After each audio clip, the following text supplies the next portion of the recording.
Hello!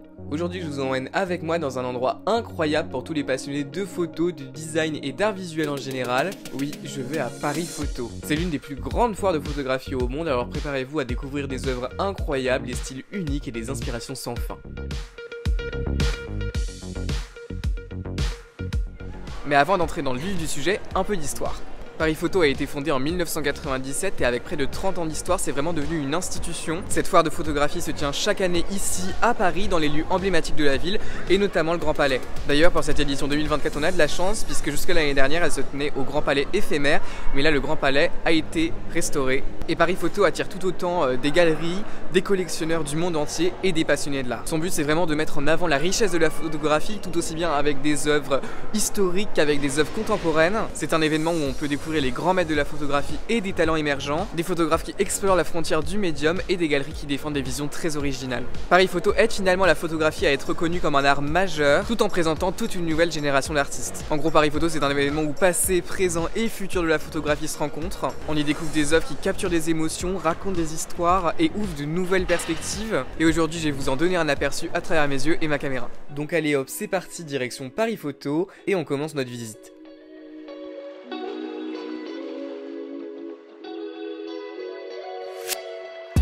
Alors tout d'abord, je vais vous parler de la galerie Hans P. Krause Jr. qui célèbre les origines de la photographie en exposant des œuvres historiques et des documents rares. La galerie met en avant les pionniers de ce médium en se focalisant sur les artistes du 19e et du début du 20e siècle. Et parmi eux, William Henry Fox Talbot, qui est vraiment considéré comme l'un des pères de la photographie. En fait, il a inventé la méthode du catholype qui a révolutionné vraiment la photographie en permettant des tirages multiples. Et la galerie a voulu exposer l'une de ses citations que j'ai trouvé vraiment intéressante. En fait, elle évoque la magie de capturer la lumière dans une photographie et j'ai trouvé ça super intéressant de mettre cette citation en début de vidéo pour qu'on se rappelle finalement de la magie initiale que c'est et de l'innovation incroyable que ça a été et qu'on a tendance finalement à oublier avec la facilité d'accès à la photo qu'on a aujourd'hui. Donc revenir aux sources, notamment à travers les œuvres de Henry Fox Talbot, c'est toujours essentiel, je pense. Maintenant que ce travail a introduit notre visite, je vous propose de passer à la galerie suivante.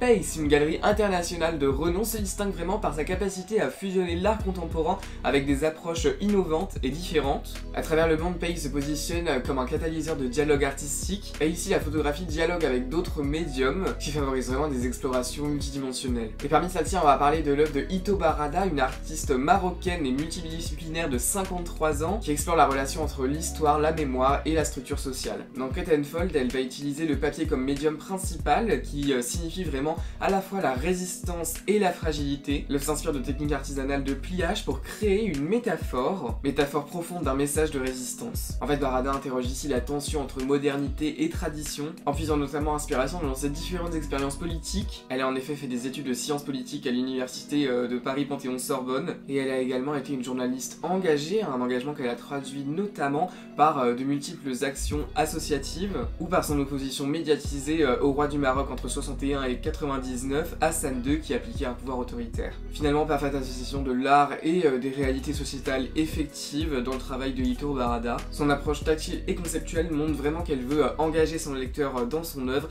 et dans sa réflexion.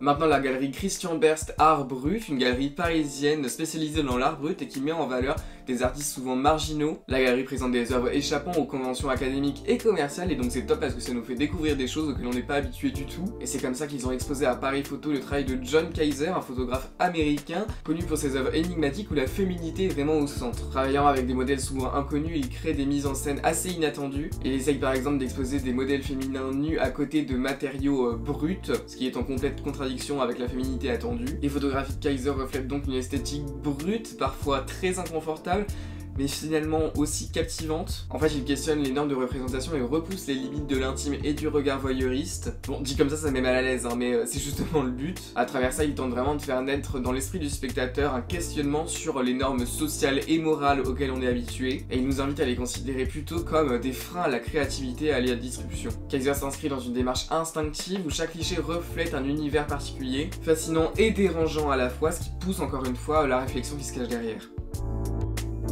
Itch Modern, basée à Taipei, est une galerie dédiée à l'art contemporain asiatique et mondial. Elle valorise les artistes innovants qui revisitent les traditions culturelles, et c'est exactement ce que tente de faire l'artiste auquel on va s'intéresser. Lang Jingshan est pionnier de la photographie chinoise. Ses œuvres mélangent des techniques photographiques modernes avec une esthétique traditionnelle. Lang superpose en fait des négatifs pour recréer les paysages avec des montagnes, des rivières, des brumes vraiment caractéristiques de l'art classique chinois. Et j'ai trouvé que vous partagez ces œuvres qui à la fois sont des témoignages d'une autre culture que celle occidentale et qui surtout font un lien évident entre passé et présent était vraiment intéressant. Son travail entre modernité et tradition reflète une esthétique poétique où l'harmonie entre l'homme et la nature est au centre. C'est une réinterprétation de l'art chinois qui est vraiment impactante, d'autant plus que l'art chinois a vraiment toute mon affection. Je trouve que c'est un art très paisible, doux et élégant et finalement très impactant. Je sais pas ce que vous en pensez vous.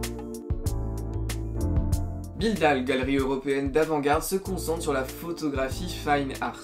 Son approche repose sur une sélection pointue d'artistes qui mêlent à la fois modernité, esthétique contemporaine et narration visuelle très forte. Juste Van de Broek, qui est un photographe néerlandais, remet en question les méthodes traditionnelles de photographie. C'est par exemple comme ça qu'il va jouer avec les méthodes d'impression, utiliser des supports d'impression différents, ou encore qu'il se détache de la tradition selon laquelle on conserve les photographies sans tâche, pour au contraire les transformer complètement, notamment en faisant des assemblages. Van de Broek privilégie finalement une approche disruptive de la photographie, en rappelant d'ailleurs les mouvements artistiques assemblage et Xerox, mais ça je ne m'étale pas trop là-dessus, puisque ça donnera peut-être lieu à une future vidéo.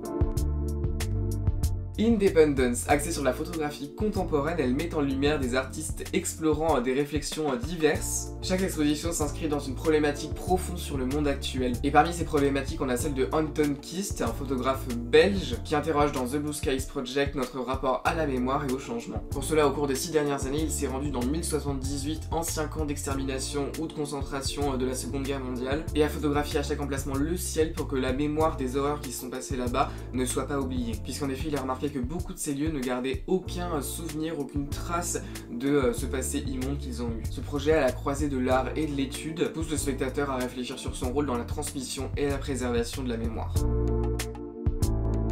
Carsten Greve est une galerie d'envergure internationale qui s'intéresse à toutes les formes d'art. Elle représente des artistes qui ont marqué l'histoire de l'art par leur audace et leur contribution culturelle. Herbert List, photographe allemand, est un maître de la photographie surréaliste. Ses clichés de 1944 réalisés pendant la guerre allient une esthétique épurée et à la fois très profonde. Il était alors photographe pour le magazine Télé à Vienne et il a photographié des figures de cire subissant des opérations pour questionner le rapport de la photographie à la reproduction et à l'illusoire en comparaison à ces figures de cire qui sont également reproduction. Ce projet qui appartient au surréalisme questionne de manière très impactante le rôle de la photographie, tout en dénonçant évidemment les atrocités de la guerre.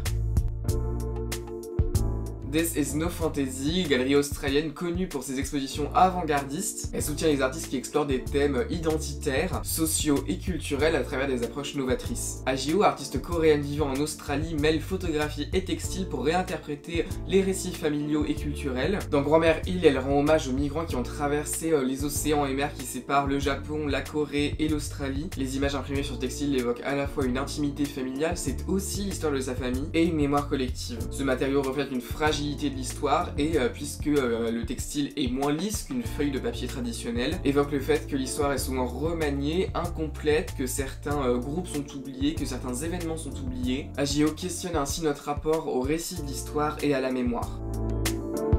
Et vous, parmi toutes ces œuvres différentes, laquelle vous a le plus touché? Parce que c'est ça finalement qui est intéressant dans la photo, c'est que chacun ressent une émotion vraiment particulière et propre, et chacun ressent plus ou moins un message fort et vibrant. C'est beau dit comme ça, hein. Voici donc pour cette visite de Paris Photo 2024, j'espère que cette vidéo t'aura plu et n'oublie pas de t'abonner pour les prochaines vidéos. Et en parlant de nouvelles vidéos, n'oubliez pas d'activer la cloche puisque je vous prépare un projet qui sortira dès demain. Normalement ça devrait être sympa et sur ce je vous dis à demain.